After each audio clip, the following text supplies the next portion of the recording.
Orient bell tiles studio से आप देख रहे हैं एबीपी न्यूज। नमस्कार, मैं हूं चित्रा त्रिपाठी। शाम के 5 बजने वाले हैं। एबीपी न्यूज पर वक्त हो चला है सबसे बड़े डिबेट शो महादंगल का।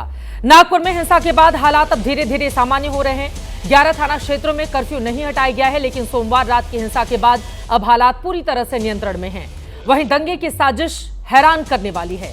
जो खबरें निकलकर सामने आई हैं, महाराष्ट्र गृह विभाग के सूत्रों के मुताबिक नागपुर में हुई पत्थरबाजी का पैटर्न कश्मीर की तरह दिखाई दे रहा है। कश्मीर में भले ही अनुच्छेद 370 हटने के बाद पत्थरबाजी थम गई हो, लेकिन उसी तरह की पत्थरबाजी नागपुर की हिंसा के दौरान नजर आई। यहां तक कि कश्मीर की तरह ही छोटे छोटे बच्चों के हाथ में पत्थर और दूसरे हथियार थमा दिए गए। बात सिर्फ यही तक नहीं है, बल्कि हिंसा के दौरान महिला पुलिसकर्मियों को भी चुन चुन कर निशाना बनाया गया। एफआईआर के मुताबिक अंधेरे का फायदा उठाकर दंगाइयों ने महिला पुलिसकर्मियों से छेड़खानी की है। एफआईआर में लिखा है कि दंगाइयों ने अश्लील हरकत करने के इरादे से एक महिला कांस्टेबल की वर्दी और शरीर को छुआ।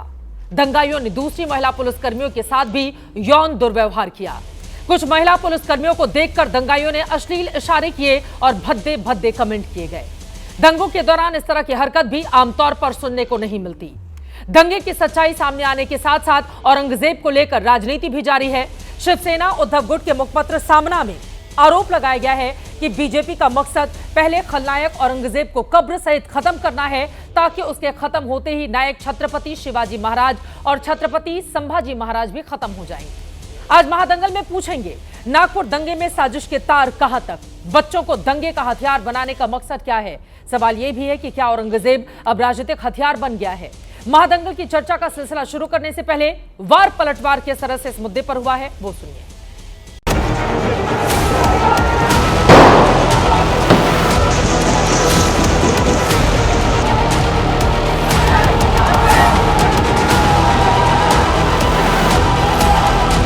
औरंगजेब को पकड़ कर रखे वो लोग जी, हमने गार्ड दिया था उसको, वे लोगों ने जिंदा कर दिया।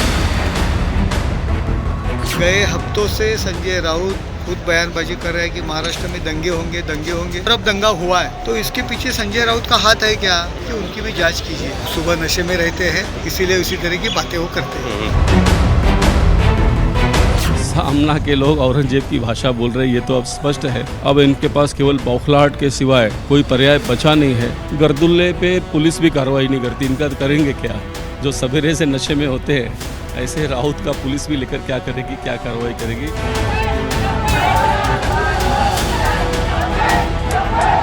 नियोजित सी तो हमारी स्टेट इंटेलिजेंस क्या करेगी? मुख्यमंत्री कौन है? देवेंद्र फडणवीस जी हैं। तो अगर इंटेलिजेंस फेलियर इतने बड़े पैमाने पे हो जाता है कि आपको पता नहीं चलता है कि ये प्री प्लान रणनीति हो रही है, तो शर्म आपको होनी चाहिए। औरंगजेब बादशाह की तुलना छत्रपति शिवाजी महाराज में सामना कर रहा है। आज अगर बाला साहेब ठाकरे जिंदा होते तो शायद लिखने वाले के हाथ कलम कर डालते। उनका जो इतिहास है वो सही इतिहास है, वो मिटाने का हर वक्त कोशिश किया। जो रियल इश्यूज है, जो महाराष्ट्र के लिए बहुत महत्वपूर्ण है, उस बारे में अनफॉर्चुनेटली यहाँ पे कोई भी चर्चा हो नहीं रही। कि सामना का एक स्टाइल होता है लिखने का, मीनिंग अगर आप देखो तो डेफिनेटली उसका मीनिंग बराबर है। Any type of violence is not good to the health of the society. Police are have taken the cognizance of it, and so I think they will go into the details. Aurangzeb relevant today? Do you think the tomb should be moved? I think not relevant. भाईचारे से रह रहे हैं यहाँ पे इतने सालों से, और ये दुकान फोड़ने की इनको क्या जरूरत थी? हिंदू लोग हैं, हमारे ऊपर ही सब चीजें हो रही है, और कब तक है भाईचारे से? क्या चीजें ये फोड़े, कल जाके घर में घुस के करेंगे तो फिर?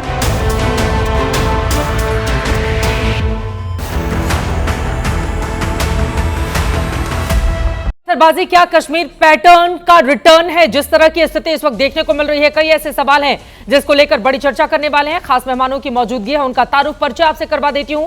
प्रदीप भंडारी जी राष्ट्रीय प्रवक्ता भारतीय जनता पार्टी के स्टूडियो में आ चुके हैं। अनुराग भदौरे जी प्रवक्ता समाजवादी पार्टी के स्टूडियो में मौजूद हैं हमारे साथ अवनिजेश अवस्थी जी, आप प्रोफेसर हैं, दिल्ली यूनिवर्सिटी के राजनीतिक विश्लेषक हैं, स्टूडियो में जुड़ चुके हैं। सैयद जवाद जी राजनीतिक विश्लेषक हमारे साथ मौजूद हैं। आनंद दुबे जी प्रवक्ता शिवसेना उद्धव गुट के हमारे साथ मौजूद हैं, और त्रिथेश मेरे सहयोगी स्टूडियो में हमारे साथ जुड़ चुके हैं। और भी मेहमान जुड़ते हुए चले जाएंगे, लेकिन सबसे पहले आपसे ही शुरुआत करते हुए, जिस तरह की एफआईआर निकलकर सामने आई है और जो बातें कही जा रही हैं, प्रदीप भंडारी जी, देखिए महाराष्ट्र गृह विभाग के सूत्र बता रहे हैं कश्मीर स्टोन पेल्टिंग की तरह दिखाई दे रहा है पैटर्न नागपुर में जो पथराव हुआ है। 4 घंटे के भीतर लोगों को मैसेज पहुंचाकर उन्हें मोबिलाइज करना, हमले के लिए पत्थरों का इस्तेमाल करना, पुलिस को टारगेट करना, बहुत सारी समानताएं नजर आ रही हैं। अब कर क्या रही थी आपकी पुलिस LIU? अब जाकर ये बातें निकलकर सामने आ रही है। प्रदीप भंडारी जी, पुलिस जो है इसने 2 घंटे के अंदर पूरी की पूरी स्थिति को कंट्रोल में किया, वरना ये जो पूरे दंगाई हैं जिसका ये मास्टरमाइंड जो फहीम खान है, इसकी साजिश ये थी जम्मू कश्मीर जैसी स्टोन पेल्टिंग की स्थिति ये नागपुर में करना चाह रहा था, जिसको पुलिस ने रोका। 2 घंटे के अंदर सेक्शन 144 लागू करा। पर मैं आपको एक बात बताना चाहता हूं, ये और इसके दंगाइयों ने महिला पुलिस कर्मियों के साथ छेड़छाड़ करी। पर ये सिर्फ एक नॉर्मल दंगाई माइनॉरिटी डेमोक्रेटिक पार्टी का नहीं है, ये राहुल गांधी की सोच से समर्थित व्यक्ति है। इसका ट्विटर हैंडल 24 नवंबर 2022 का है, जहां ये लिखता है, सही कहा राहुल गांधी आपने। मतलब ये जो आज मुख्य आरोपी और दंगाई है, ये राहुल गांधी की सोच से प्रभावित है, और आज राहुल गांधी की सोच से प्रभावित लोगों ने ये दंगा करा है। हमने FIR करी है यासीन शेख मोहम्मद, शेख फयाज शेख, शेख एहसास शेख, मोहम्मद अल्ताफ, मोहम्मद जुमान, अब्दुल अमन पठान, ऐसे 51 लोगों पे ये एंटी हिंदू दंगा था, टारगेटेड दंगा था। और इस पे एक और बात कहूंगा चित्रा जी, हमारी LIU ने काम किया है। अब लोग ये भी जांच कर रहे हैं कि इतने भारी संख्या में 3 ट्रक बड़े पत्थर कैसे आए, कहां से लाए गए, क्या एक पैटर्न है, उसकी हम जांच करेंगे। नहीं, राहुल गांधी के किसी बयान का समर्थन कर दिया या ट्वीट को रिट्वीट कर दिया, तो यानी कि उसकी सोच जो है वो राहुल गांधी से मिलती जुलती है। हाँ, और इस वजह से उसने दंगा करवा दिया है। कहां की बातें कहां लेकर आते हैं प्रदीप भंडारी जी? पैटर्न बताऊंगा। हाँ, और वो बैठकर लोगों को जो FIR है उसमें ये साफ साफ लिखा हुआ है कि माइनॉरिटी डेमोक्रेटिक पार्टी के अध्यक्ष फहीम शमीम खान की अध्यक्षता में 50 से 60 लोगों ने अवैध रूप से पुलिस स्टेशन पर भीड़ इकट्ठा की, और फिर उसमें बहुत सारी और भी बातें लिखी गई। कर क्या रहे थे आप लोग? पुलिस क्या कर रही थी? वो भीड़ इकट्ठा करता रहा, वो लोगों को मोबिलाइज करता रहा, वो पुलिस वालों के खिलाफ भड़काता रहा। आप लोग क्या कर रहे थे? हम लोगों ने 2 घंटे के अंदर रात को 2:30 बजे हमने कोर्ट खोला, 51 खोला है, 51 लोगों पे FIR करी है। ये मुजफ्फरनगर दंगे जब हुए थे समाजवादी पार्टी के समय में, तो दिनों तक इन लोगों ने सिर्फ और सिर्फ जो है लखनऊ को और पूरे मुजफ्फरनगर को और उत्तर प्रदेश को जलने दिया था। पर ये एक ही चीज से सीमित नहीं है। मणिपुर जलने दिया था। अरे एक फहीम खान आपने तो पूरा मणिपुर जला दिया जी। अरे 2009 का इतिहास इतना काला है आपके मुंह के ऊपर। दंगाई है, ये आप मानते हैं कि नहीं मानते? क्या फहीम खान दंगाई है? फहीम खान दंगाई है? अरे आपके अंदर नहीं पड़े हुए, वो बीजेपी ज्वाइन कर लेंगे कल को। कैसी सोच वाले हो? सीरिया, येमन, जम्मू कश्मीर, दिल्ली दंगा और अब नागपुर, हर जगह दंगाई के साथ में खड़े हो जाते हो। ये पहनते हैं सूट बूट, ऐसे ही सूट बूट दंगाइयों के साथ खड़े होते हैं जो याकूब मेनन के लिए रात को अदालत खोलते। ये आपके स्टूडियो में जो व्यक्ति है ये सॉफ्ट सपोर्ट दंगाई को कर रहा है। अरे मुझे बताओ, आपके घर में महिलाएं नहीं है? ये दंगाइयों ने महिलाओं के साथ छेड़छाड़ करी, पुलिस कर्मियों के साथ छेड़छाड़ करी। आप एक स्टेटमेंट नहीं बोलोगे? आज मैं अचंभित इस बात को चित्रा जी कि ये लोग यहाँ पे दंगाई ने महिला पुलिस कर्मी के साथ छेड़छाड़ करी, बच्चों के साथ छेड़छाड़ करी। अपनी अपनी बारे में बोलेंगे, अपनी अपनी बारे में। एक सेकंड सर, मैंने पूछा आपकी पुलिस सरकार किस तरह से फेल हुई, उस पर आपने जवाब नहीं दिया। सैयद जवाद जी, एक सेकंड सर, बिल्किस बानो के साथ जो कुछ हुआ वो गलत है, वो खुद मैं स्वीकार करती हूँ।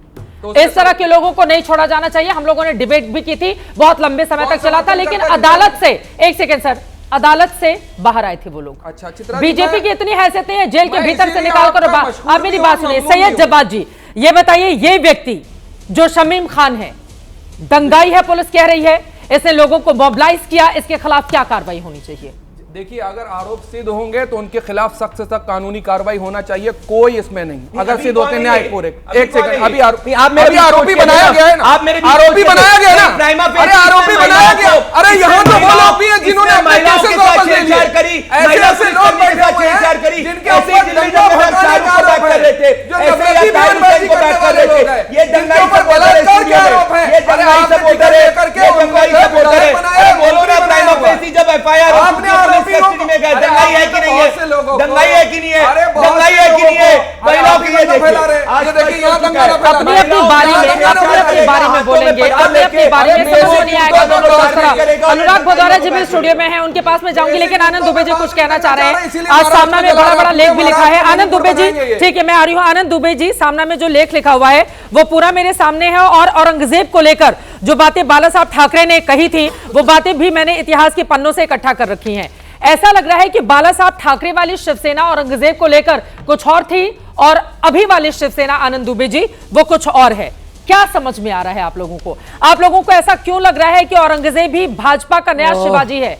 शिवाजी की तुलना औरंगजेब से करते हुए क्या इस तरह का आर्टिकल छापा जा सकता है? कौन लिखता है इस तरह के आर्टिकल? दुबे साहब।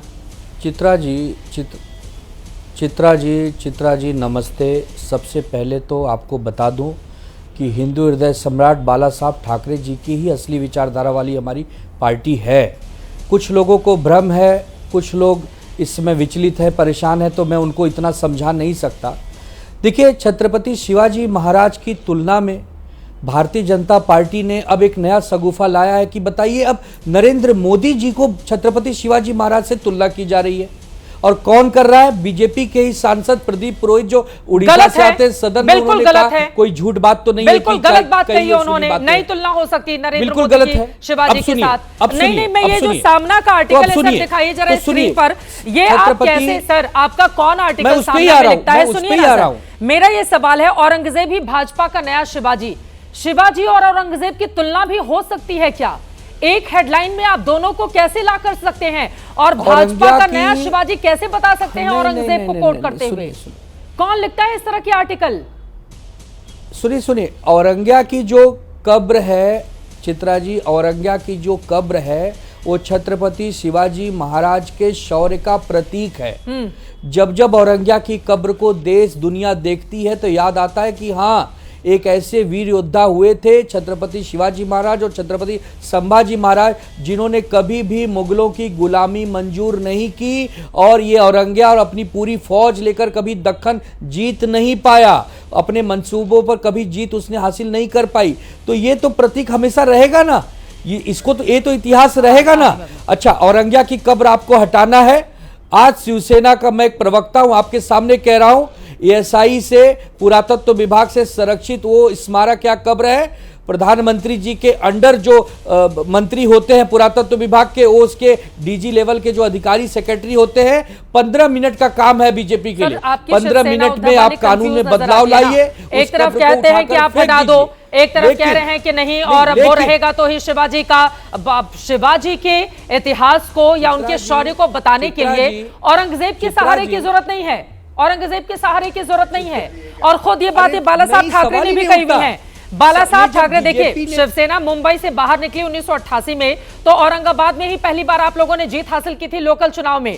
और शिवाजी को लेकर जो बातें लिखते हैं बाला साहब ठाकरे, जीत के बाद बाला साहब ठाकरे ने लिखा था, 300 साल तक औरंगजेब के भूत ने इस देश को सताया, 300 साल के बाद इतिहास ने खुद को दोहराया है, और मर्द मराठाओं ने औरंगजेब को औरंगाबाद की उसी मिट्टी में दफन कर दिया। इसके आगे भी बहुत सारी बातें वो लिखते हैं। लेकिन आज की जो सामना, और सर ये आप लोग जो लिखते हैं ना, कि मैं आ रही हूं अपने बाकी मेहमानों के पास, कि ये 300 सालों से वहां पर दंगे ही नहीं हुए। सामना में लिखा जाता है नागपुर का 300 साल का इतिहास है, इन 300 सालों में कभी दंगे नहीं हुए, और अब ये विवाद क्यों भड़का है? सर मुझे लगता है ना, सामना के जो भी आपके लेखक हैं उनको थोड़ा सा बताइए। 1923 में दंगे हुए थे, आरएसएस के बनने के 2 साल पहले भयंकर दंगे हुए थे नागपुर में, और आरएसएस के बनने के 2 साल के बाद 1927 में भयावह दंगे हुए थे। कौन लिखता है इस तरह के झूठे आर्टिकल? अभय दुबे जी, उनको बोलिए रिसर्च करके पूरा आर्टिकल। आनंद दुबे जी, आनंद दुबे जी, मुझे अगर 1 मिनट आप देखिए, मुझे 1 मिनट अपनी बात कहने दीजिए चित्रा जी, 1 मिनट मुझे मेरी बात कहने दीजिए।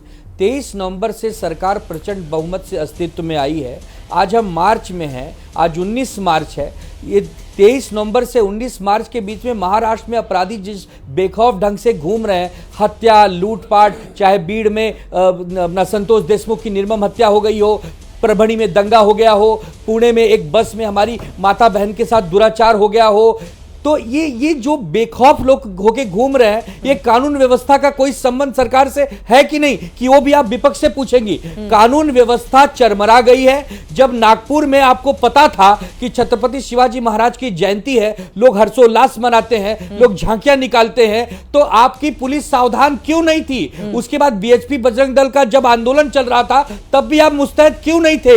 जब 500 से 1000 के बीच में दंगाई आके हमारी निर्दोष जनता पर अत्याचार करते हैं, गोले चलाते हैं, तेजाब फेंकते हैं, घरों को और गाड़ियों को आग लगा देते हैं, और आप पकड़ते हैं केवल 60-70 आदमी। ये पुलिस का फेलियर है कि नहीं? कमिश्नर का फेलियर है कि नहीं? बिल्कुल फेलियर है। का फेलियर है ये कि नहीं? बड़ी बात अगर हम सवाल पूछे, इसका ये जवाब अगर हम बुनियादी सवाल पूछे तो उल्टा हम लोग हम पर आरोप जो सवाल मैंने आपसे पूछा सर, अपने सामना के जो भी आपके हैं ना, उनको बताइएगा, इतिहास सही तरीके से लिखा करें, बरगलाया नहीं करें। सामना पे अभी भी बहुत सारे लोग भरोसा करते हैं, इसी वजह से उनसे कहिएगा 300 सालों का अगर नागपुर का इतिहास है तो ये लिखने की जरूरत नहीं है कभी दंगे नहीं हुए वहां पर भी दंगों का इतिहास है, और सही तथ्य लिखा करें। अवनीजेश अवस्थी जी, लेकिन कई जगहों पर यह पैटर्न देखने को मिला है। देखिए, बार बार कश्मीर पैटर्न का यहां पर जिक्र कर रहे हैं। पहले पत्थरबाजी वहां होती थी, अब देश के अलग अलग हिस्सों में हो रही है, लेकिन फिल तो आपकी सरकार का है ना सर, जिसके बचाव के लिए आप बैठे हुए यहां पर। नहीं, मैं किसी सरकार के बचाव में मैं यहाँ नहीं बैठा हूँ, लेकिन एक बात बड़ी साफ सी है कि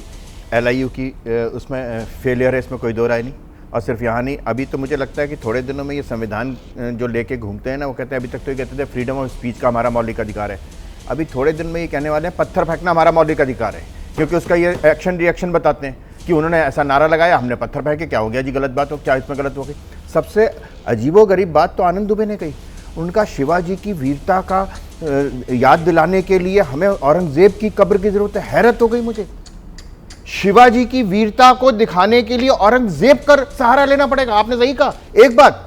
दूसरे एक बात बताइए कि आप कब से ये कहने लगे, ये शिवसेना ये कब से कहने लगी कि वहां पर ASI है, यहाँ पर सेंट्रल सरकार है? आप तो पिच खोदने के लिए किसी की अनुमति लेते थे।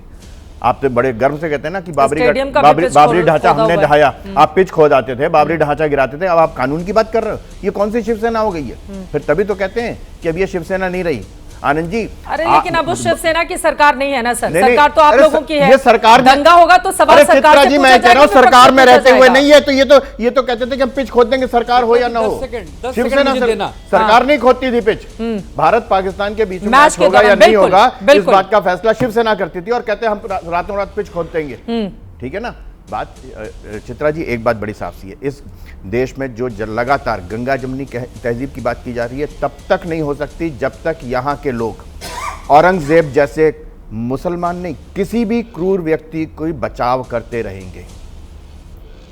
अभी ये कह देंगे सब लोग कि अपराध का कोई धर्म नहीं होता। मुझे हैरत होती है कि हमारे नवम गुरु गुरु तेग बहादुर जी का शीश उतारा। लोग जाते हैं फूल चढ़ाने औरंगजेब की कब्र पर। मैं वही तो कह रहा हूं, जब तक उस पर फूल चढ़ते रहेंगे तब तक इस देश में कभी भी गंगा जमुनी संस्कृति नहीं आ सकती। हाँ, नहीं आ सकती, बड़ी साफ सी बात है। ठीक है, अनुराग भदौरे जी बहुत देर से नहीं आए हैं, उसके बाद मैं आऊंगी। प्रदीप जी आ रही हूं। अनुराग भदौरे जी, बहुत देर से उनकी बात नहीं हो पाई है और बहुत दिनों के बाद स्टूडियो में भी पहुंचे। अनुराग भदौरे जी, अब औरंगजेब को तो अबू आजमी ही लेकर आए थे आपके नेता, अब चिंगारी तो उन्होंने ही भड़काई थी ना। देखिए सर, आग लग गई और नागपुर जल रहा है। देखिए, भारतीय जनता पार्टी औरंगजेब के सहारे अपनी राजनीति कर रही है। इतनी उनकी नीयत और नियत में इतना कमजोरी आ चुकी है कि उनके पास अब कोई एजेंडा विकास का नहीं रहा, औरंगजेब को पीठ पे टांगे हुए हैं। जैसे बीजेपी की तरफ देखो, बोले क्या मुद्दा आपकी तरफ, तुरंत घूम के देखो औरंगजेब को हम टांगे भैया। उनसे पूछा जा रहा है, भाई आप जाके, आज बीजेपी की हालत ये हो गई है कि कब्र से मुद्दा और मुर्दे दोनों उखाड़ के लाते हैं और उसको बंद पोटली में लाते हैं और सीधा वहां से लेके आते हैं और फिल्म सिटी में उखाड़ने का काम तो अबू आजमी ने किया था। बीजेपी का आगे मुझे बोलने दीजिए, मैं किसी के बीच में नहीं बोला। मुर्दा उखाड़ के लाते हैं सीधा मुद्दा और मुर्दे और आके फिल्म सिटी में को मुद्दा अबू आजमी ने बनाया था। महाराज बोल तो लूं मैं, कम से कम मुझे 3 सेकंड तो बोलने दो। मैं सबकी बात सुनी है मैंने, तो मेरी बात तो सुन, मैंने आपको सुना है भाई, आपको सुना है, आप मुझे भी सुनिए ना, कम से कम इतने संस्कार तो रखिए। अरे सच बोल रहा हूँ, आप झूठ बोल रहे थे, मैंने तो नहीं टोका।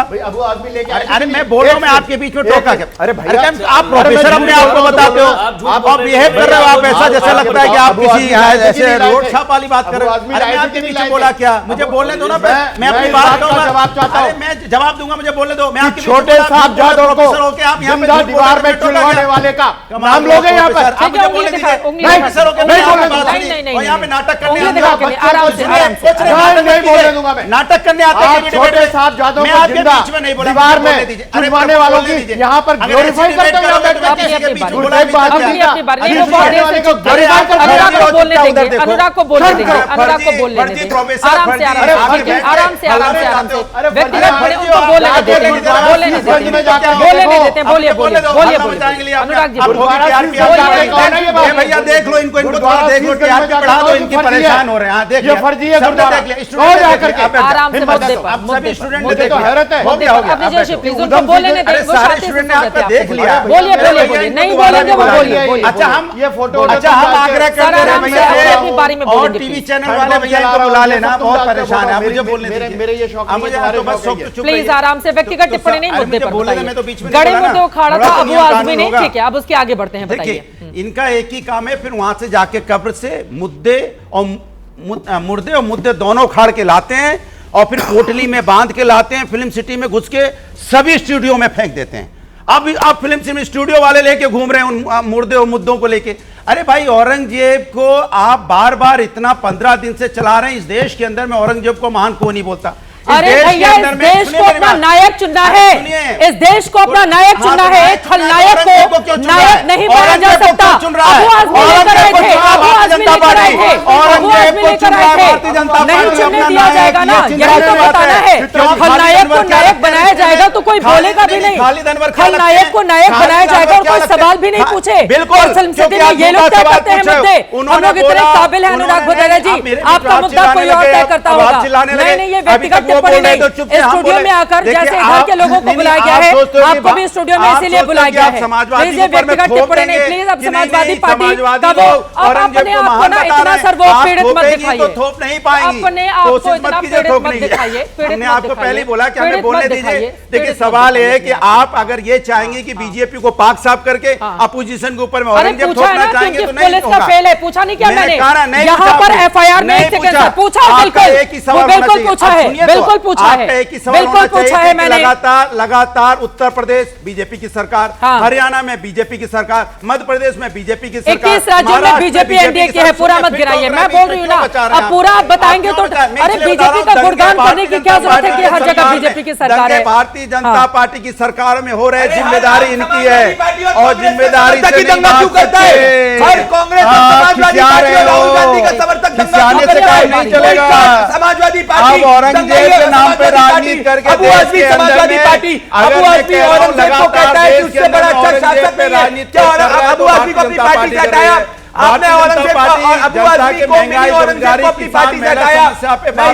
औरंगजेब का बड़ा प्यार हो गया है, आज औरंगजेब को प्यार से लेके हर जगह घूम रहे हैं, हर जगह के खाली नरवर मासूम की बात करें, मृत्यु बात को बोलो। जब अबू आजमी को, अबू आजमी आपके औरंगजेब की तरफदारी करे, हमसे सवाल उठाओ, अपनी पार्टी से हटाओ, अपनी पार्टी से हटाओ। के विधायक हैं, सरकार चली जाएगी। बोला था औरंगजेब महान है, नहीं बोल पा रहे। भदौरिया आज आप हरा कुर्ता पहन के आ रहे हो, जैसे अर्जुन आते हो। मैं आपसे पूछ रहा हूँ, अगर क्या आपने अबू आजमी को अपनी पार्टी से हटाया? अबू आजमी को आपने अपनी पार्टी से हटाया? आपने अबू आजमी को अपनी पार्टी से नहीं हटाया। जो लोग अबू आजमी को अपनी पार्टी से नहीं हटा पाए, आपने पत्थरबाज के खिलाफ अभी तक एक स्टेटमेंट बोला, इसलिए पत्थरबाज के खिलाफ एक स्टेटमेंट नहीं बोला। ये पत्थरबाज अपनी बारी में बोल लेंगे ना, दोनों लोग बोलेंगे, समझ में कैसे आएगा सर? ठीक है, आप लोगों की बात हो गई, अपनी अपनी बारी में बोलेंगे, दोनों लोग बोलेंगे, कैसे समझ में? बोलिए बोलिए बोलिए। मैंने बोला अगर आपको, हाँ अगर आपको औरंगजेब की कब्र खोदने से देश की बेरोजगारी खत्म होती है तो आज खोद दो। औरंगजेब की कब्र खोदने से महंगा, 10 सेकंड बोलने दो, मैं नहीं बोलने दूंगा, क्या फायदा मिलेगा? आप चाहते हो कि ऐसी डिबेट हो? मैं कहता हूं अगर औरंगजेब की कब्र खोदने से महंगाई खत्म होती तो आज खोद दो। अगर औरंगजेब की कब्र खोदने से बेरोजगारी खत्म होती आज खोद दो। औरंगजेब की कब्र खोदने से अगर देश का विकास होता है तो आज खोद दो। अगर औरंगजेब की कब्र खोदने से जब बाला साहब वाले शिवसेना स्टेडियम खोदती थी तो समय बेरोजगारी मुद्दा नहीं था क्या? खोदती थी ना वो, तो आप खोदती थी ना, समय समय पर बहुत सारे मुद्दे होते हैं अनुराग भट्टाचार्य जी, लेकिन आपका आज का मुद्दा देश के अंदर में चूंकि भारतीय जनता पार्टी नहीं चाहती शेयर मार्केट डूब गया उस पर बात हो, ये नहीं चाहते जो हथकड़ी लगा के देश के हमारे पास जिसने अमेरिका ने हमारे हिंदुस्तान के अंदर में हिंदुस्तानियों को भेजा है उस पर चर्चा हो जाए, ये नहीं चाहते। ये नहीं चाहते कि संतोष देशमुख की जो निर्मम हत्या हुई है दंगे हो जा रहे हैं। और अनुराग जी, मैं हैरान हूँ, आप कह रहे हैं दंगों पर कोई चर्चा ना हो, यहाँ पर दंगे हो जा रहे हैं। आप कह रहे हैं दंगे पर कोई चर्चा न किया जाए, कैसी बातें कर रहे हैं अनुराग जी? हाँ बिल्कुल बिल्कुल, उसे पूछा जाएगा, बिल्कुल। अरे मैं दोनों से सवाल पूछ रही हूँ, लाइव डिबेट जा रहा है, लाइव डिबेट जा रहा है, आपके सरकार उनकी है, मेरी नहीं है। चित्रा जी सरकार मेरी नहीं है, आप हिम्मत दिखाइए, जवाब दे रहा हूँ, आप इधर आ रही है, आपकी आपको जवाब दे रहा हूँ। हिम्मत वाला सर्टिफिकेट नहीं, आपको जवाब दे रहा है, पूछ रहा हूँ कि आपकी सरकार, आप बताइए कि आप दंगे कैसे आपकी सरकार में हो रहे हैं, लगातार आपकी सरकार में क्यों हो रहे हैं? डॉक्टर ओम जी उपाध्याय, डॉक्टर ओम जी उपाध्याय, एक बार उनकी टिप्पणी हो जाए। डॉक्टर ओम जी उपाध्याय 5 सेकंड में बोलिए। दंगे क्यों हो रहे हैं? अनुराग जी, आपने इतना झूठ बोला, इसीलिए आपको ठसका लग गया। पानी पीजिए, जो झूठ बोलता है। अच्छा बताइए, एक झूठ बताइए, एक भाई मुजफ्फर में मुजफ्फरनगर दंगे में मुजफ्फरनगर चले जाते बार मुजफ्फरनगर जाइए। कौन से सरकार ने अपना एक्शन नहीं लिया? बार मुजफ्फरनगर कौन से सरकार ने अपना एक्शन नहीं लिया? अरे भैया, मोहित खान आपकी पार्टी का अबू आजमी औरंगजेब बैकर आपकी पार्टी का हर दंगाई, हर आतंकवादी, लगातार दंगे हो रहे हैं, लेकिन ऑपोजिशन से क्यों जुड़ा होता है? बताओ, क्यों कांग्रेस, समाजवादी पार्टी और अरे अभी होली में, एक सेकेंड सर, होली में अभी दंगे हुए हैं झारखंड में भी, होली में दंगे हुए हैं पश्चिम बंगाल में भी। नहीं, मैं आपसे सवाल, दंगे क्यों होते हैं? दंगे क्यों होते हैं? वो कौन सा पैटर्न है जो काम करता है? सर एक सेकेंड, कौन सा पैटर्न है जो काम करता है? प्लीज बैठ जाइए, बैठ जाइए, बैठ जाइए, बैठ जाइए, बैठ जाइए। दंगों के लिए, दंगों के लिए, दंगों के लिए, दंगों के लिए राष्ट्रवादी है, आप राष्ट्र के खिलाफ जाते हो। आप अगर राष्ट्र के खिलाफ पे मत जाइए प्लीज। उर्वरता का प्रतीक होता है हरा रंग। डॉक्टर ओम जी उपाध्याय, खालिद अनवर का नाम क्यों नहीं ले पा रहे हैं? खालिद अनवर का नाम नहीं डाल रहे हैं क्या? सरकार चली जाएगी, जो सरकार प्यारी है या देश प्यारा, पहले तय कर लीजिए। आपको सरकार प्यारी है, देश प्यारा है, प्रथम कौन है, सरकार या देश? आपके लिए सरकार या देश? हमारे लिए आपके लिए दंगाई प्रथम है। जेडीयू के विधायक के बारे में औरंगजेब के ऊपर एक किताब गिफ्ट कर दूंगा, एक औरंगजेब के खिलाफ। मैं आपके लिए ताली बजाऊंगा, औरंगजेब के खिलाफ एक साथ निकालो। खालिद अनवर को निकालो, के खिलाफ नहीं बोल सकते, मोहित खान के खिलाफ नहीं बोल सकते, खालिद अनवर कहता है औरंगजेब मार है, के खिलाफ नहीं बोल सकते। शर्म आनी चाहिए अनुराग जी आपको। आप ये दंगाई के खिलाफ बोल दो। डॉक्टर ओम जी उपाध्याय, अब बैठ जाइए, बैठ जाइए, बैठ जाइए। कुछ नहीं चाहिए सत्ता आपको। के लिए सब कुछ है सर, सत्ता के लिए हमें सत्ता के लिए दंगा नहीं करवाएंगे। सुन लीजिए, हमारे मुजफ्फरनगर दंगा कराया, स्टूडियो में दंगा करवाने जा रहे हैं। सर जब बीजेपी और आरएसएस नहीं आए थे इस देश में, तो भी दंगे होते थे।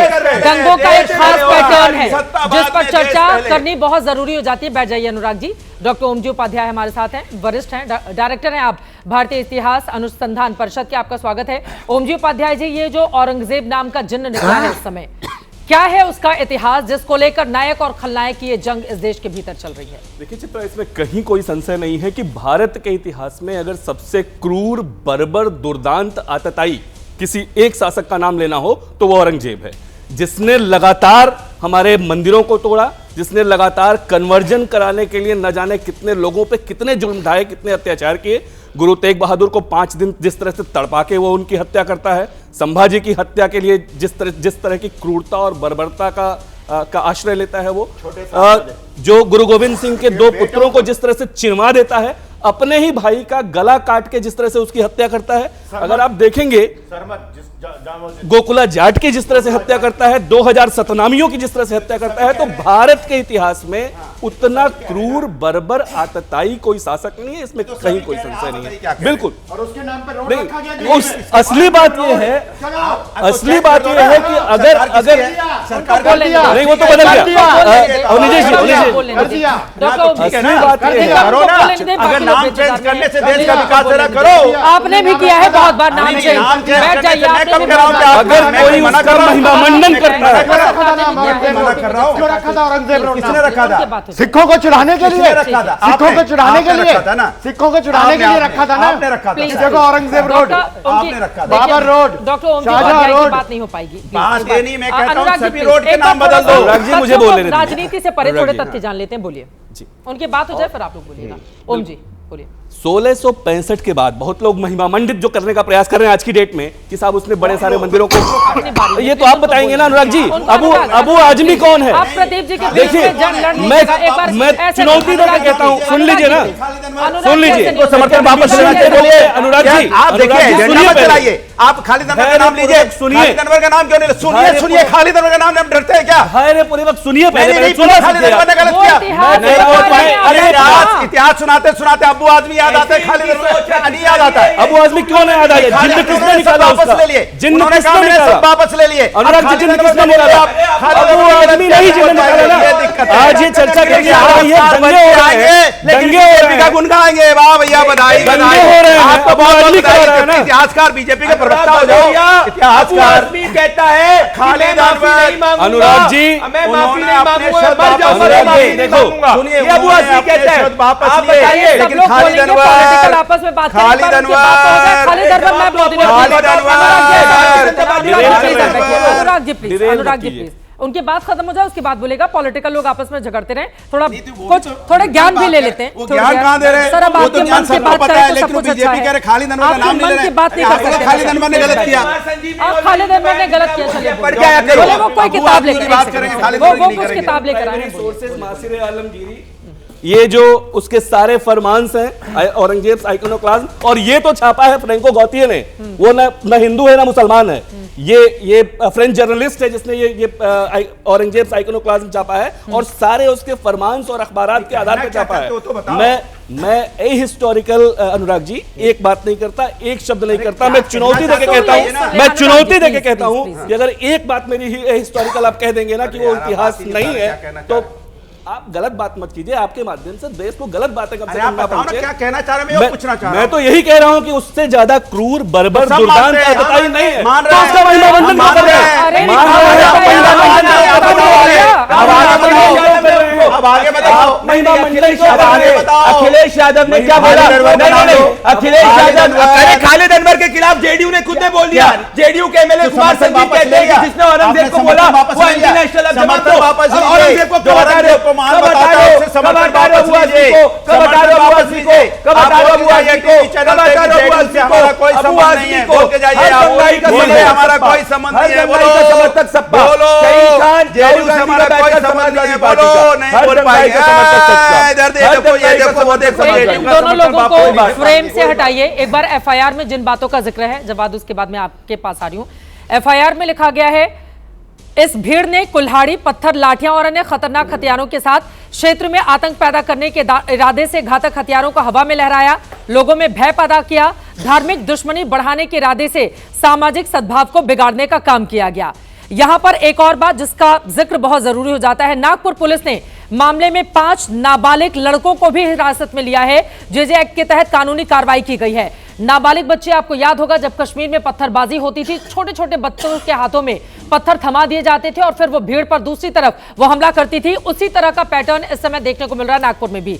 2 और लाइनें पढ़ देती हूं, उसके बाद कई ऐसे जो दंगाई थे, अंधेरे का फायदा उठाकर आरसीपी दस्ते की महिला कांस्टेबल को अश्लील हरकत करने के इरादे से उनकी वर्दी और शरीर को छुआ गया, और भी बहुत सारी बातों का जिक्र है जिसको देखकर शर्म आती है। तो इसके मतलब आप कहना दंगाई नहीं, अराजकता होती है, एक सेकंड, यही तो इसका मतलब अराजकता तो ही मना थोड़े ना कर रही हूं अनुराग जी, अनुराग जी बिल्कुल बोल रही हूं, बिल्कुल बोल रही हूं, लेकिन दंगाइयों के साथ खड़े नहीं हो सकते, कोई नहीं खड़ा है, दंगाइयों के साथ नहीं खड़े हो सकते, कोई नहीं खड़ा दंगों के साथ, दंगाइयों के साथ खड़े नहीं हो सकते। अखिलेश यादव का ट्विटर है, खड़ी है दंगों के साथ।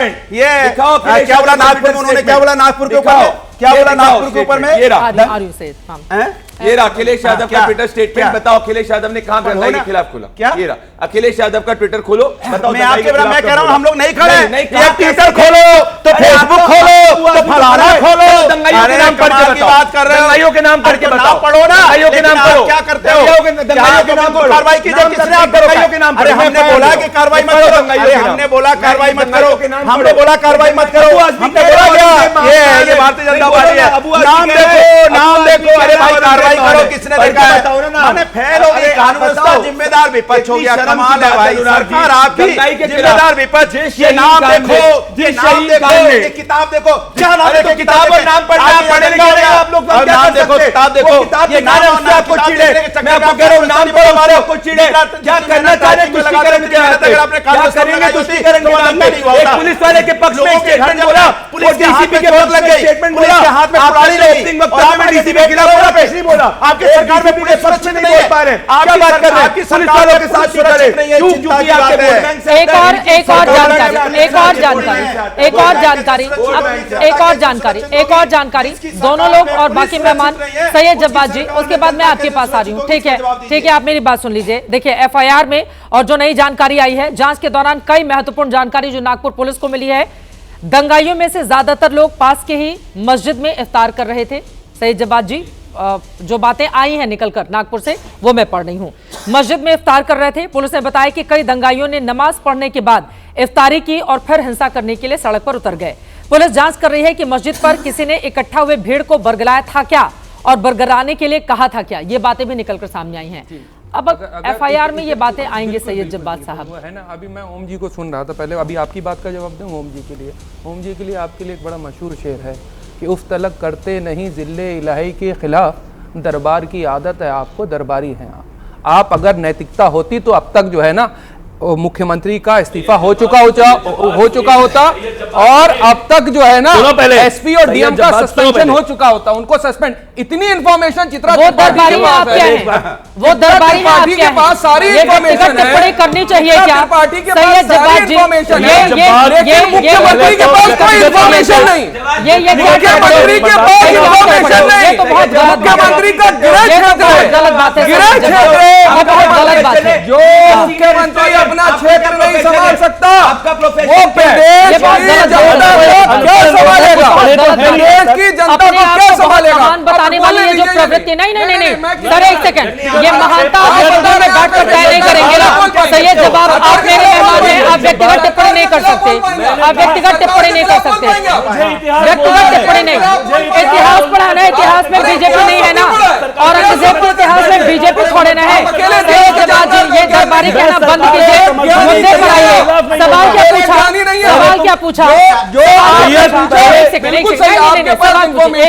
दरबारी क्या होता है? दरबारी सरकार के खिलाफ जो ना बोल पाए, हाँ, जो दरबारी हो गया, बिल्कुल हो गया मेरी नजर में। आप क्या हैं? बिल्कुल सरकार के मैंने खिलाफ बोल रहा आपसे हूं। क्या सवाल पूछा? एक सेकंड, मैंने पूछा मस्जिद में इफ्तार कर रहे थे दंगाइयों ने नमाज पढ़ने के बाद इफ्तारी की, फिर उनको आप दरबारी बताने पर उतार हो गए। सवाल जो आपसे पूछा गया उसका जवाब नहीं देंगे। पुलिस के पास इंफॉर्मेशन कब पुलिस ने ही जानकारी दी, पुलिस ने ही जानकारी दी, कार्रवाई क्या कर ली उन्होंने? दंगा होता रहा और मुख्यमंत्री का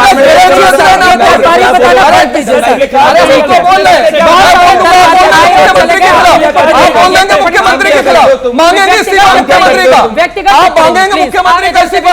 अगर नैतिकता होगी तो मुख्यमंत्री का इस्तीफा हो जाना चाहिए, नैतिकता के आधार पर मुख्यमंत्री को इस्तीफा दे देना चाहिए। आप बता रहे हैं कि वहां पर कार्रवाई नहीं, सारी इंफॉर्मेशन आ रही है आपके पास गृह मंत्रालय किसके पास है? किसके पास? कैसा व्यवहार होना चाहिए? किसके पास? हमारे पास बोल करके दिखा दे 2 मिनट। सरकार होती ना तो तुम जैसे तुम पहले जलाया करते थे ना मुजफ्फरनगर वैसे जलाते। मणिपुर जलाया आपने, आपकी सरकार ने मणिपुर जलाया, मणिपुर जलाया आपने, महाराज जला रहा है। ये शब्दों का इस्तेमाल नहीं होगा, इस तरह के शब्दों का इस्तेमाल नहीं होगा। एक सेकंड, बात यहाँ पर नागपुर है, इस तरह की टिप्पणी, एक सेकंड सर,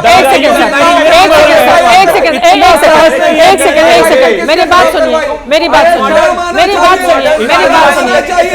सुनिए, मुझे स्क्रीन पर दिखाइए। किसी को ऑडियो नहीं जा रहा है, जो खुद दरबारी होता है वो दूसरों पर व्यक्तिगत टिप्पणी करता है। स्टूडियो में बैठकर एक दूसरे पर व्यक्तिगत टिप्पणी नहीं की जाएगी। जब्बार जी, जैसे मैंने आपको बुलाया है स्टूडियो में पूरे मान सम्मान के साथ, एक सेकंड सर शांत रहिए, वैसे ही उनको बुलाए हैं। आप तय नहीं करेंगे किसको किसके हिसाब से बोलना है। आप अपनी बात बोलिए, जिसके लिए आपको बुलाया गया है वो अपनी बात बोलेंगे जिसको उनके लिए बुलाया गया है। और व्यक्तिगत टिप्पणी, एक सेकंड सर, व्यक्तिगत टिप्पणी वही करता है जिसके बाद न तथ्य होता है न तर्क होता है। हम अपने पर्स, एक सेकंड सर शांत रहिए,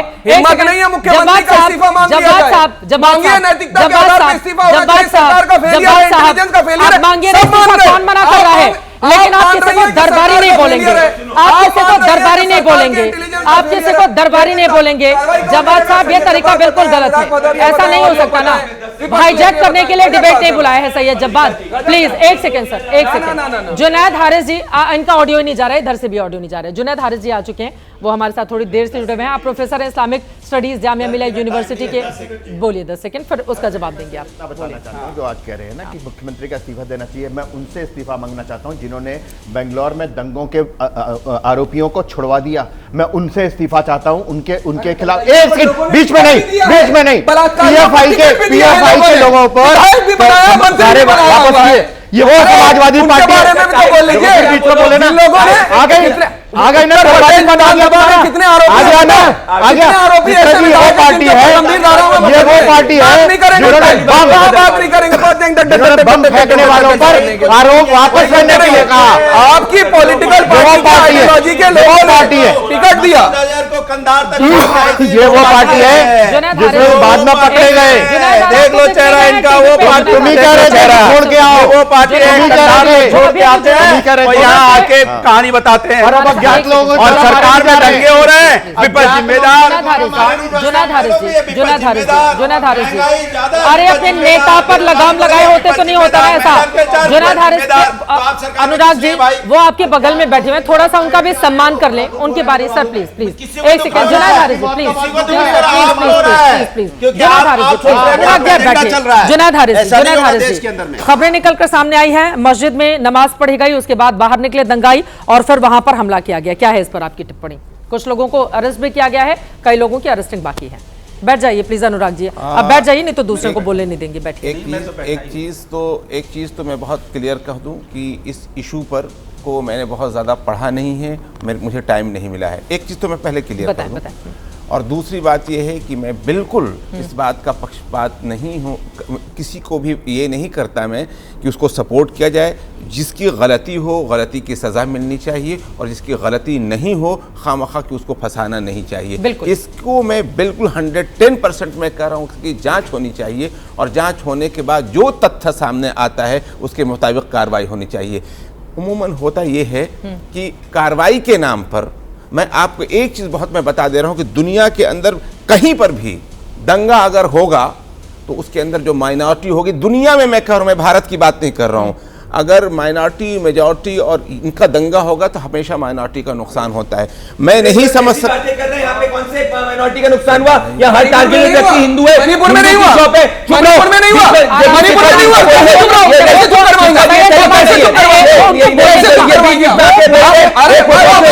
मणिपुर में तीली लग जाती है, मणिपुर में तीली लगती है, मणिपुर में तीली लगती है। ये ऐसा नहीं हो सकता ना, वो अपना पक्ष बोलेंगे, ऐसा नहीं हो सकता है।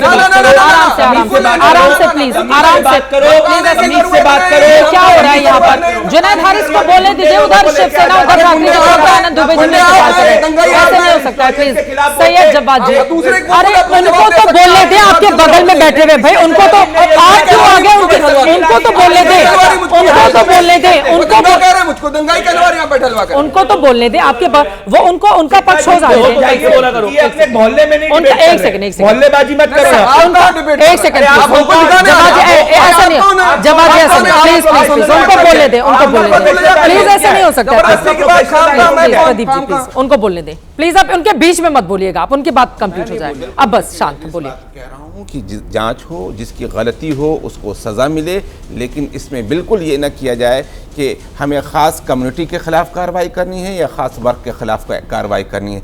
जांच होकर के देखिए, मैं एक चीज़ बहुत क्लियर कहना चाहता हूँ कि जब भी दंगे होते हैं, मैंने कहा पूरी दुनिया की मैंने मिसाल दे करके कहा कि माइनॉरिटीज़ का नुकसान होता है, बार बार वो दंगे क्यों करते हैं और फिर एक ही तरीक़ा को क्यों अपनाते हैं, ये एक समझने की बात होती है। और फिर वो आज़ाद कैसे रह जाते हैं, अगली बार उनको सज़ा क्यों नहीं मिलती है, कि जो अगली बार वो कैसे कर पाते हैं। ये तो पूरा का पूरा एडमिनिस्ट्रेशन पर सवालिया निशान है कि हर बार दंगे, एक ही तरह का रूट, एक ही तरह का तरीका, ये ऐसा कैसे हो जाता है। मैं कह रहा हूं कि इसकी जांच हो, और जांच होने के बाद जो दंगा। लेकिन साफ साफ जो वीडियो में पत्थर हाथ में लिए हुए लोग दिखाई दे रहे हैं, उससे तो समझ में आ रहा है ना दंगाई यही है। मैं जिनके हाथों में पेट्रोल बम है उससे तो पता चल रहा है ना ये दंगाई हैं, और उसके लिए ये हिंदू या मुसलमान देखने की तो जरूरत नहीं है। मैं तो कह आप वीडियो देखिए, जिसके हाथ में इस तरह के जो भी हथियार हैं, पत्थर हैं, बम है, तलवार से, आप सोचिए वहां पर एक सीनियर अधिकारी को कुल्हाड़ी से मारा गया। सामना में यहाँ पर लिखा जाता है, और उसके बाद मैं जाऊंगी उनके पास, सामना में उनके ओर से लिखा जाता है कि इन लोगों को पकड़ा दिया जाए कुल्हाड़ी, और वो जाकर औरंगजेब की कब्र को खोदे। और वहां पर एक बहुत सीनियर अधिकारी के खिलाफ किस तरह का कुल्हाड़ी से अधिकारी पर हमला कर दिया गया दंगाइयों की ओर से। आती कहां से है इतनी ज्यादा हिम्मत? 15 साल के लड़के ने हमला किया है, नाबालिग है वो। कौन लोग ऐसे नाबालिग बच्चों के जहन में जहर भर रहे हैं जिसके अंदर इतनी हिम्मत आती है कि वो वर्दीधारी एक सीनियर ऑफिसर पर कुल्हाड़ी से हमला करता है। जुनैद हारिसी, एक बार उनकी बात हो जाए, कौन सिखाता है इन बच्चों को? कौन ब्रेन वॉश करता है? पढ़ने लिखने, अपना करियर बनाने की उम्र में कुल्हाड़ी दिया जा रहा है उनको। आपने एक बहुत अच्छी बात कही कि इसके अंदर हिंदू मुसलमान नहीं होना चाहिए, दंगाई दंगाई होता है और दंगाई के खिलाफ कार्रवाई होनी चाहिए। होता यही है कि दंगाई की शक्ल, दंगाई का लिबास, दंगाई का कपड़ा, दंगाई का नाम देख करके जब कार्रवाई होना शुरू होती है तो प्रॉब्लम होती है। दंगाई हर जगह मौजूद होते हैं। मैं कहता हूं उसकी जांच हो, मैं इस सिलसिले में चूंकि जानता नहीं इसलिए मैं कुछ नहीं कह रहा हूं, लेकिन मैं कहता हूं कि देखिए, मैं आपको सिर्फ इसकी बात नहीं है, अभी आप शायद ये आप 15 साल का जो बच्चा है, शायद उसकी मिसाल दे रहे हैं कि शायद वो मुसलमान है, शायद मैंने कोई मिसाल नहीं दी, नाम नहीं आया है, तो मैं ऐसे कोई मिसाल नहीं दे रही हूँ। बस वो 15 साल का बच्चा है, कुल्हाड़ी से अधिकारी पर कार्रवाई होनी चाहिए। क्यों हमला कर रहे? जांच होनी चाहिए। मैं तो खुद कह रहा हूं, मैं तो इस बात को 10 बार कह रहा हूं कि अगली बार बिल्कुल पूछिए। सबने देखा कर्नाटक के बेंगलोर में पुलिस थाने पर आक्रमण किया गया, सबने, कांग्रेस का एमएलए था वहां पर, जिसको जो पीड़ित था, उसके बावजूद अभी कुछ दिन पहले उन तमाम दंगाइयों के ऊपर से आरोप वापस ले लिए गए। आप उससे सहमत हैं, असहमत हैं? मैं तो किसी के खिलाफ भी आरोप वापस लिए जाने का मैं कभी भी पक्षधर नहीं हूं। मैं गलत किया, कांग्रेस की सरकार ने गलत किया, पहली बात। दूसरी बात, एक छोटा सा सवाल और 5 सेकंड का। आपको मालूम है कि बनारस में जो बम फेंके गए थे, उन बम ब्लास्ट के आरोपियों को लेकर समाजवादी सरकार कोर्ट में गई कि हम इनके वापस लेते हैं। बाद में कन्विक्ट हुए, वो बाद में कन्विक्ट हुए कि हाँ इन्होंने फेंका था। आप उसके साथ कहते हैं मैं न्यूट्रल बैठा हूं, मैं तो यहाँ पे आया हूँ, प्रोफेसर हूँ, मैं ज्ञान देने आया हूँ, लेकिन ज्ञान आपका नहीं जा रहा। महाराष्ट्र में एक 15 साल का बच्चा आपके कहने के मुताबिक अगर कुड़ाली चला रहा है तो कौन है जिम्मेदार? उसकी जिम्मेदारी तय होनी चाहिए। उससे ना बात करके आप इधर उधर भाग रहे हैं। कमाल बात है, आज की समस्या का समाधान ना हो जाए आप इधर उधर भाग रहे हैं। अपनी बात खत्म कर लीजिए। मैं किसी भी दंगाई को का पक्षधर नहीं हूं। कार्रवाई होनी चाहिए, मुसलमान है तो और ज्यादा होनी चाहिए, लेकिन आपकी हिम्मत नहीं है कि 6 दिसंबर को जिन लोगों ने मस्जिद तोड़ा था उसको दंगाई भी कह सके। परेशानी की बात यहां से शुरू होती है कि हम चीजों को हिंदू और मुसलमान कर देखना शुरू हो जाते हैं। आप नहीं कह पाते हैं जिन लोगों ने बिल्किस बानो का रेप किया था और आजादी मिली और उनको फूल माला चढ़ाने वालों की मुखालफत नहीं करते। हम यहीं से बिल्कुल गलत था वो, गलत होता है और हम सबको साथ होना चाहिए। बात सुनिए फिर बात सुनिए। दिखाइए अपनी जेशी को। आनंद दुबे जी आ रहे हैं, मैं फौरन आ रही हूं आपके पास। आनंद जी, 6 दिसंबर से जिन्होंने ढांचा तोड़ा उनके खिलाफ आप कार्रवाई करने की बात कर रहे हैं ना, तो जिन्होंने तमाम मंदिर तोड़े उनका क्या हल करना चाहिए? कब्र से निकाल के क्या करना चाहिए? कौन सी सजा देनी चाहिए उनको? बड़ी दूर की बात, उनको सजा नहीं मिल सकती। बिल्कुल सजा देनी चाहिए। वापस मंदिर बनना चाहिए, हमारा मंदिर बनना चाहिए। आप वापस मंदिर बनना चाहिए, वहां पर वापस मंदिर बनना चाहिए। कहां मंदिर बनना चाहिए? कि जहां पर उन्होंने मंदिर तोड़ करके मस्जिद बनाई थी, वापस वहां मंदिर बनना चाहिए। आजाद हिंदुस्तान, अपराध किया था उन्होंने, अपराध किया था ना उन्होंने, मंदिर तोड़ के अपराध किया। ऐसा मंदिर तोड़ के अपराध किया कि नहीं किया? मंदिर जिसने भी तोड़ा गलत किया, मस्जिद जिसने भी तोड़ा गलत किया। अरे लेकिन हिस्ट्री आजाद हिंदुस्तान, आप तो इतिहास के अध्यापक हो ना, इसके बाद मसीह आलमगिरी, ये किसने लिखी? किसी संघ के व्यक्ति ने नहीं लिखी है। आपको एक चीज बता दूं, बीएन पांडे ने सुनिए, बाबरनामा किसने लिखा? बाबरनामा किसने लिखा? बीएन पांडे ने लिखा। सुने अपनी किताब इतना इतिहास नहीं लिख पाए, जिसने निकाल दीजिए। अरे बंचा को पढ़ लीजिए, उठा करके हिंदू पढ़ लीजिए, जाकर के हेडगेवार साहब की आइडियोलॉजी को पढ़ लीजिए, सवाल करके जा करके, अपना इतिहास नहीं लिख पाए, वो इतिहास के ऊपर ज्ञान दे रहे हैं। आनंद दुबे जी बहुत इतिहास बताइए क्या लिखा है। आनंद दुबे जी, यहाँ पर लिखा हुआ है कि फडणवीस को कार सेवा का अनुभव है। सामना में मोदी, भागवत, फडणवीस, शिंदे, अजित पवार को कुदाल और फावड़े से खोदना चाहिए कब्र। आप लोगों ने भी तो कार सेवा का दावा किया था ना सर, आप लोगों को भी तो बड़ा अनुभव है आनंद दुबे जी, और पहले बहुत बीजेपी तो बचती रही है उस मुद्दे पर। बाला साहब ज्यादा बोलते रहे राम मंदिर को लेकर और कार सेवा को लेकर। कुल्हाड़ी से एक अधिकारी पर हमला किया गया, तो आज भी कह रहे हैं चित्रा जी कि अगर, चित्रा जी मुझे बोलने तो दीजिए, अब आप एक तो इतनी शोर में मुझे कहने तो दीजिए। बोलिए। सीसीटीवी फुटेज में दिख रहा है कि 500 से 1000 दंगाई दंगा कर रहे हैं, आगजनी कर रहे हैं। मैं सरकार से सीधा सवाल पूछता हूं कि अब तक केवल 70 लोग ही गिरफ्तार क्यों हुए? 40 घंटे से ज्यादा का समय बीत चुका है दंगा हुए, किस बात का इंतजार कर रहे हैं? क्या सोच विचार कर रहे हैं? अरे दंगाइयों को दबोचिए ना, डालिए सलाखों के पीछे, कड़ी से कड़ी सजा दीजिए। आप सरकार में बैठे हैं, लॉ एंड ऑर्डर आपका विषय है। और दूसरा एक महत्व विषय है, आरएसएस के जो मुख्य प्रचारक है सुनील अंबेकर जी, वो कह रहे हैं कि आज के समय में औरंगजेब का मुद्दा तो प्रासंगिक ही नहीं है। तो भारतीय जनता पार्टी को एक बार आरएसएस के साथ बातचीत कर लेनी चाहिए कि औरंगजेब का मुद्दा आलोचना कर रहे थे थोड़ी देर पहले, अब उसी आरएसएस की बात मान रहे हैं। मैं तो कंफ्यूज हूं भैया कि आरएसएस पर चित भी मेरी पट भी मेरी। आरएसएस तो उनके मार्गदर्शक है। अब आरएसएस आलोचना करे तो बहुत अच्छा काम कर रही है, आरएसएस पक्ष में खड़ी हो जाए तो फिर आप लोगों को चुप रहे। भैया आरएसएस को लेकर एक स्टैंड लीजिए ना, आरएसएस के आप साथ हैं, आरएसएस के खिलाफ हैं। कितने कंफ्यूज है वो खुद देखिए। आप देखिए आनंद दुबे जी कितना कंफ्यूज है। सामाजिक सांस्कृतिक संगठन है, आरएसएस कोई पॉलिटिकल पार्टी नहीं है। लेकिन बीजेपी कहती है कि आरएसएस हमारा मार्गदर्शक है, तो अपने मार्गदर्शक की बात तो सुनो। मैं जवाब बोलिए, जवाब दीजिए। पहले उन्होंने बोला कि आरएसएस की तारीफ भी कर गए, वो बेचारे क्या करें। वो कंफ्यूज्ड है। मैं एग्जांपल देता हूं, ये आदरणीय बाला साहेब ठाकरे जी वीएचपी के अशोक सिंघल जी के साथ में, ये बाला साहेब ठाकरे जी वीएचपी को किस तरीके से ऑनर करते थे, ये दोनों के बीच की फोटो। और आज संजय राउत रखा हुआ है, सारे प्रिंट निकाले भाई, और आज संजय राउत जो है बाला साहेब ठाकरे के स्टैंड के अगेंस्ट जा रहे हैं, ये इनकी सच है। तो संजय राउत जी, हम तो भाई बाला साहेब ठाकरे जी को मानते हैं, संजय राउत जो है वो सोनिया गांधी को मानते हैं, इसलिए बाला साहेब ठाकरे के अगेंस्ट जा रहे हैं। इन्होंने बहुत अच्छा सवाल पूछा कि हमारी सरकार ने क्या किया।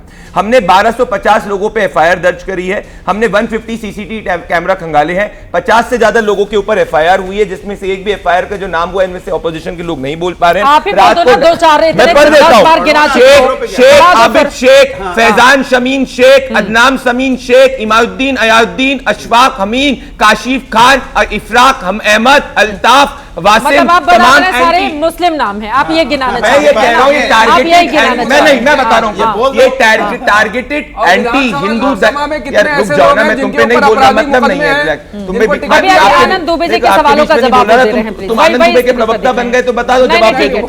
आनंद दुबे जी को दिखा दीजिए, बहुत देर से वो बैठे हुए हैं, बोलिए। ठीक है, तो मैं ये कह रहा हूं, ये टारगेटेड एंटी हिंदू राइट्स था, ये मेरा स्टैंड है यहाँ पे। और मैं आपको एक वीडियो भी दिखाना चाहूंगा। सरकार क्या कर रही थी? सरकार में मैं बताऊं, सुनो, मैं बता रहा हूं, नहीं सुनो तो सही, मैं बताऊं। अच्छा मैं जवाब, अरे अब मैं सरकार में आप नहीं हो, मैं हूं, तो जवाब तो सुनो भाई। अगर तुम अनुराग जी, अगर आप सरकार में होते तो ये दंगा 15 दिन तक चलता। हम सरकार में है, 2 दिन के अंदर ये समझ हो गया। और आप सरकार में होते तो महाराष्ट्र में 13 दिन तक दंगा चलता। हम सरकार में है तो 50 से ज्यादा लोगों पे एफआईआर हो गई, जेल के अंदर बंद है। रात 2:30 बजे पुलिस पे वार हो जाता है भाई, इसलिए आप फेलियर मानिए। आप अपना डिबेट फेलियर नहीं मान रहे, आप अपनी पूरे डिबेट में पूरे सर क्या बोल रहे हैं, आपकी फेलियर है। एक फोटो लिए घूम रहे हैं, अरे ये कहने क्यों आपकी कानून व्यवस्था चुप हो गई? कानून व्यवस्था चुप हो गई। सवाल ये सरकार आपकी, आप भाग नहीं सकते। पुलिस पे हमला समझ नहीं पा रहा हो रहा है, और ये चीज बैठे अगर पुलिस में हमला होगा तो सब महाराष्ट्र की हालत क्या है? ये कॉपी ले मतलब महाराष्ट्र की हालत क्या है? सवाल बताइए, नाम बोलो, क्या है नाम बोलो। पुलिस सुरक्षित नहीं है, पुलिस इसके मतलब बीजेपी के बस में कुछ नहीं है भैया। कई बार ये कहा जाता है, वक्त इतने की इजाजत देता है आप तमाम मेहमानों का बहुत धन्यवाद हमारे साथ चर्चा का हिस्सा बनने के लिए। कई बार कहा जाता है कि नाम में क्या रखा है, लेकिन एफआईआर का जिस तरह से जिक्र किया जा रहा है, नाम में बहुत कुछ रखा हुआ है। कुल मिलाकर दंगाइयों के खिलाफ सख्त कार्रवाई होनी चाहिए, लेकिन यह सरकार की भी जिम्मेदारी है, पुलिस प्रशासन की भी जिम्मेदारी है कि दंगाइयों ने अगर वहां पर दंगा भड़काया तो फिर मुझे लगता है अनुराग भदौरिया जी कुछ समय शांत हो जाना चाहिए, है ना? हमेशा नहीं बोलना चाहिए, हमेशा नहीं बोलना चाहिए। हम ऑन एयर हैं, please sir, please.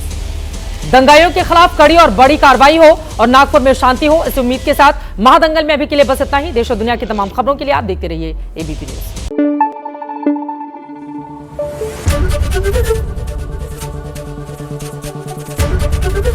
ABP news आपको रखे आगे।